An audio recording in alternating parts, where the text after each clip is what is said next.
Yo, what's up mga ka-chill? Sa mga ka-news natin dyan, magandang buhay sa ating lahat, no? In this video, papatunayan ko sa inyo na legit ang YouTube at may kita sa YouTube. So, bigay lang tayo ng konting story mga ka-chill, no, mga ka-chill. So, 6 years ago, May 16, 2015, create ako ng YouTube account. So, tapos, after ng May 16, 2015,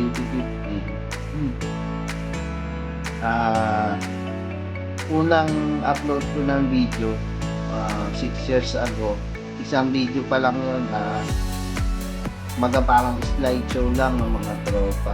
So, nood lang sa YouTube.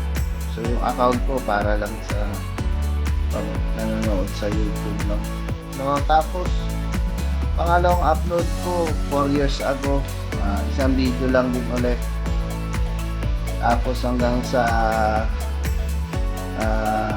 2 years ago mga kachino, seryoso tayo sa YouTube dahil may mga nakilala tayo mga kaibigan, no? Shoutout natin pala especially kaya Master ako sa team mentor ko. So nagturo sa akin sa lahat ng proseso sa YouTube.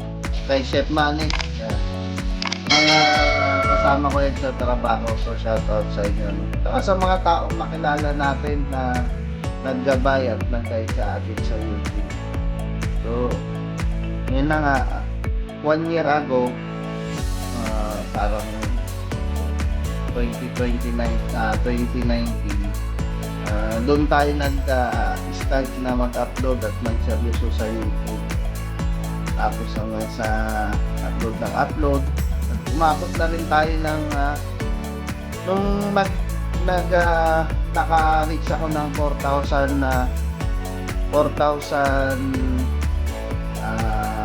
watch hour. Tapos ang una kasing requirement sa YouTube, kailangan mong makataw sa 1,000 subscriber, tapos 4,000 watch hours. So, isang taon ko bago na-reach yun, no? Tapos, yun, after another 1 year, saka tayo kumita. So, total natin ng 2 years, no? Mula nung in-order talaga natin si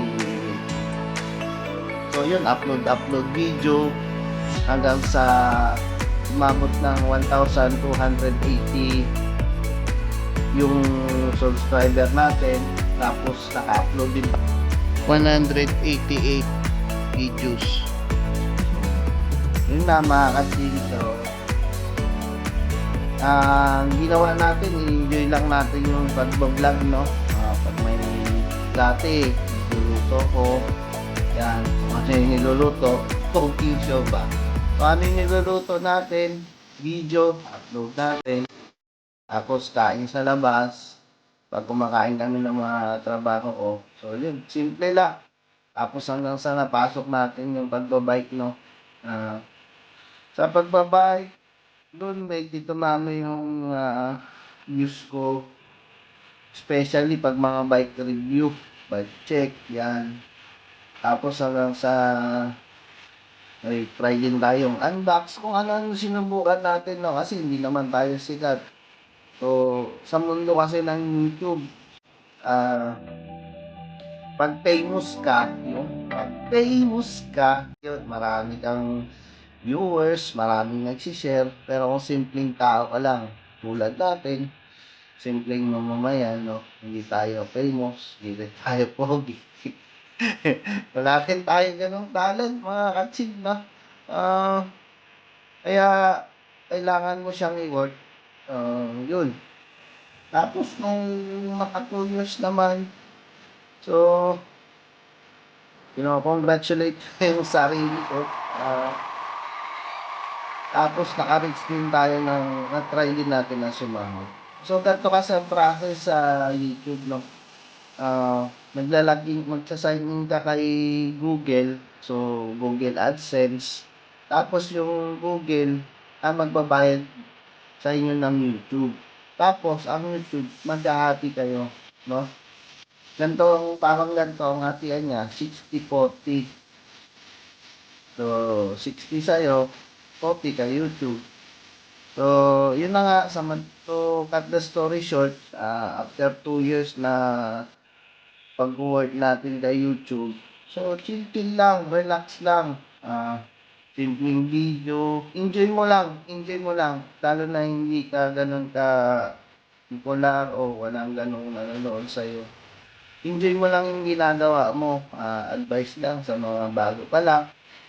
So, kailangan maging masaya tayo sa anumang ginagawa natin. Tapos, yun nga, bike-bike tayo, kung saan tayo pumupunta na konting indie. Yun, nilibak ko na lang yung sarili ko sa pag-i-edit, no?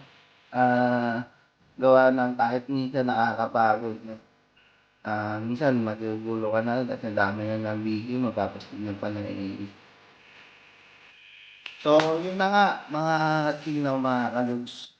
So, after 2 years, kumita rin tayo sa YouTube. Magkano nga ba yung minimum na kitaan sa YouTube? So, ang minimum na kitaan sa YouTube is $100. So, pag na-reach mo yung $100, pwede mo nang makash in yung kita sa YouTube. So, July, pumasok na sa akin yung unang sahod ko sa YouTube. So, yun. Nandun lang tayo sa minimum.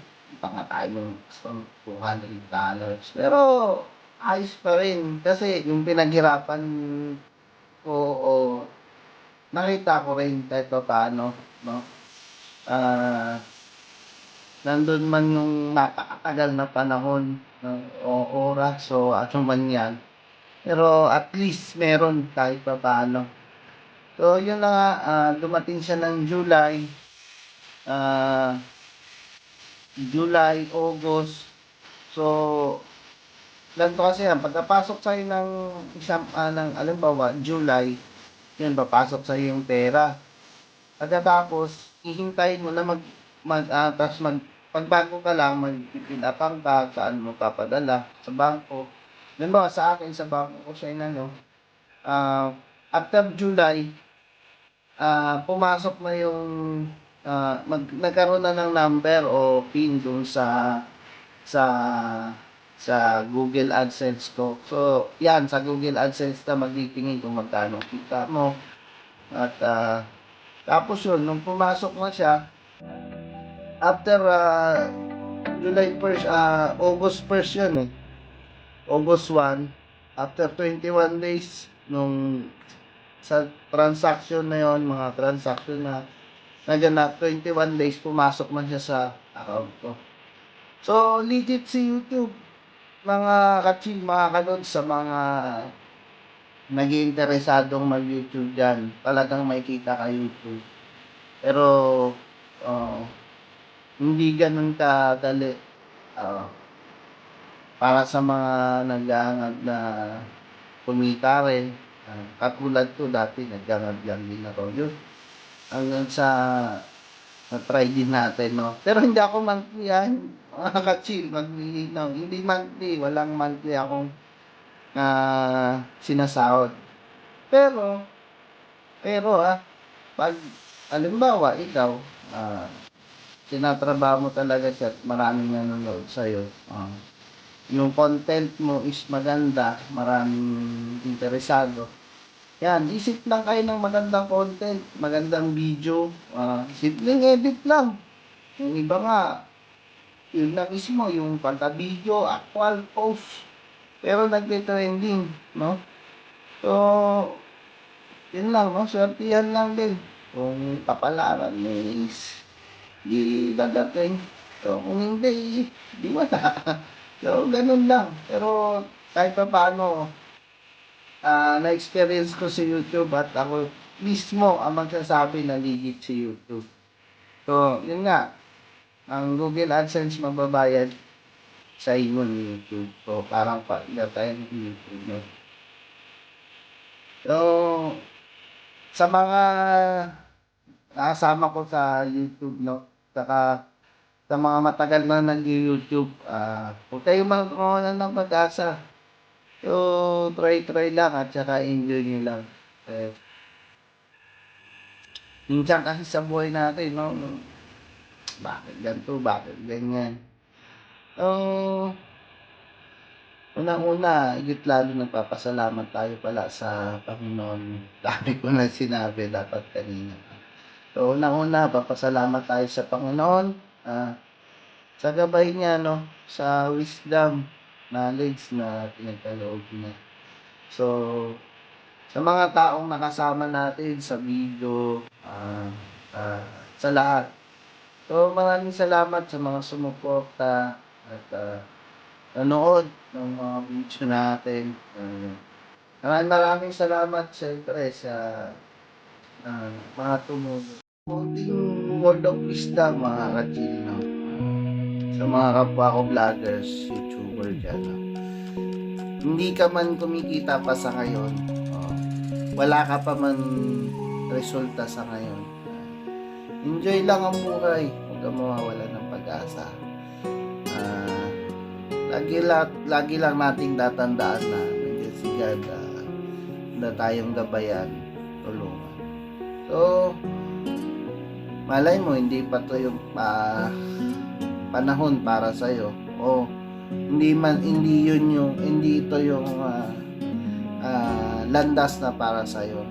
Maging masaya tayo sa kung anong resulta sa buhay natin, at huwag tayo maiinggit sa kung ano man yung naabot ng iba. So, maging masaya tayo para sa kanila. So, enjoy lang ang buhay. Napakaikli lang ang buhay para sa igugol natin sa mga walang kakwenta-kwentang bagay.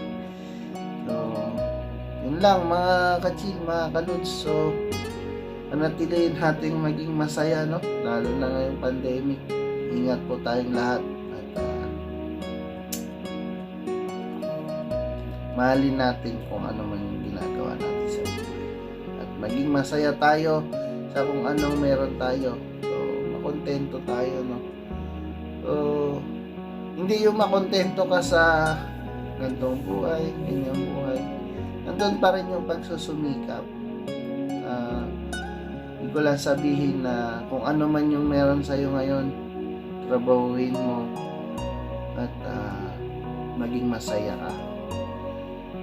Siyempre, higit lalo sa pamilya. Yun lang mga kachil, mga kaluts. God bless sa ating lahat. Ito muli si BG Vlog na nagsasabi ng keep safe, ride safe, God bless sa ating lahat.